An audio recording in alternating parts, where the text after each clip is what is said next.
পাবদা পড়েছে জালে, আজ মুখ পুড়বে ঝালে।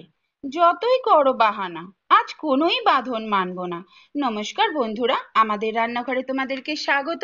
আজকে আমাদের রান্নাঘরের রেসিপি হলো পাবদার সর্ষে বাটা দিয়ে পোস্ত দিয়ে ঝাল। সঙ্গে থেকে দেখে নাও এবং চলো, আমি তো এখন খেতে বসছি, তোমরাও আমার সঙ্গে গরম গরম ভাত দিয়ে ঝালটা খেয়ে নাও। আজকে তোমাদের পাবদা মাছের সর্ষে পোস্ত রেসিপি করে দেখাবো। তার জন্য আমি এখানে পাবদা মাছ নিয়ে নিয়েছি। সবার প্রথমেই মাছের গায়ে লবণ আর হলুদ মাখিয়ে নেব। অল্প একটু সর্ষের তেল দিয়ে দিলাম মাছটার গায়ে। তোমরা সবাই জানো যে মাছগুলো তেল তেলে হয় সেগুলো খুব ফাটে কড়াইতে দিলে, যাতে না ফাটে তার জন্য কিন্তু সর্ষের তেলটা ব্যবহার করলাম। ট্যাংরা মাছ, আর মাছ, রিটে মাছ, বোয়াল মাছ যেরকম ফাটে না, পাবদা মাছও কিন্তু ভীষণ ফাটে। তো একটু তেল ব্যবহার করলে ফাটার চান্সটা কম থাকে। সর্ষের তেল গরম করে নিয়েছি, মাছগুলো ভেজে নেব। ঢাকা দিয়ে হাই ফ্লেমে ভেজে নেব। মাছগুলো ভাজতে ভাজতে মশলাটা করে নেব। 2 চা চামচ পোস্ত দিয়ে দিলাম মিক্সির বাটির মধ্যে। লাল সর্ষেটা দিলাম 1 চা চামচ। সাদা সর্ষেটা 1.5 চা চামচ মতন দিয়ে দিলাম। শুকনো খোলায় পেস্ট করে নেব। দেখো একদম পাউডার করে নিয়েছি। যেহেতু সর্ষে যাতে তেতো না হয় তার জন্য লবণ দিলাম অল্প। 4টে কাঁচা লঙ্কা আমি মাঝখান থেকে ভাগ করে দিয়েছি। একটা মাঝারি টমেটো দিয়ে দিলাম। এবার একসাথে পেস্ট করে নেবো, একটা মিহি পেস্ট। এতক্ষণে আমার মাছগুলো ভাজা হয়ে গেছে, এই সময় আমি তুলে নেব। বাকিগুলোও একই রকমভাবে ভেজে নিয়ে ফিরে আসছি।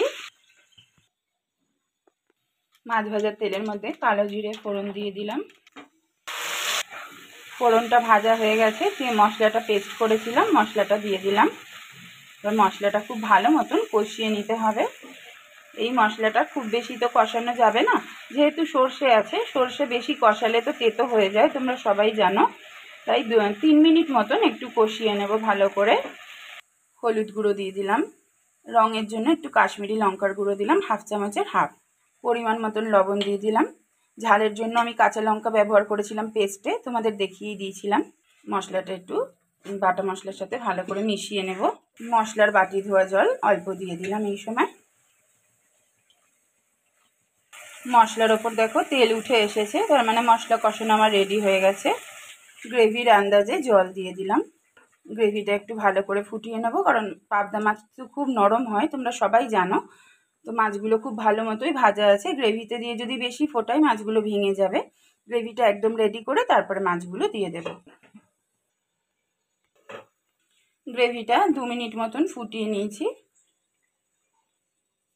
এবার ভেজে রাখা মাছগুলো এক এক করে দিয়ে গ্রেভির সাথে মাছগুলো একটু ফুটিয়ে নেব।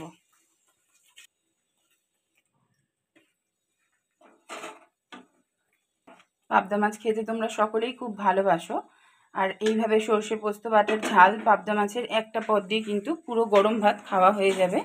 সবাই এইভাবে করে খেও। ওপর দিয়ে একটু ধনেপাতা কুচো ছড়িয়ে দিচ্ছি। একটা পাকা লঙ্কা দিয়ে দিলাম। লঙ্কার স্মেলটা ঝোলের মধ্যে থাকবে, খুব ভালো লাগবে। 2 মিনিটের জন্য ঢেকে দিলাম। 2 মিনিট পর ফিরে আসলাম। মাছের ঝালটা কিন্তু আমাদের রেডি হয়ে গেছে।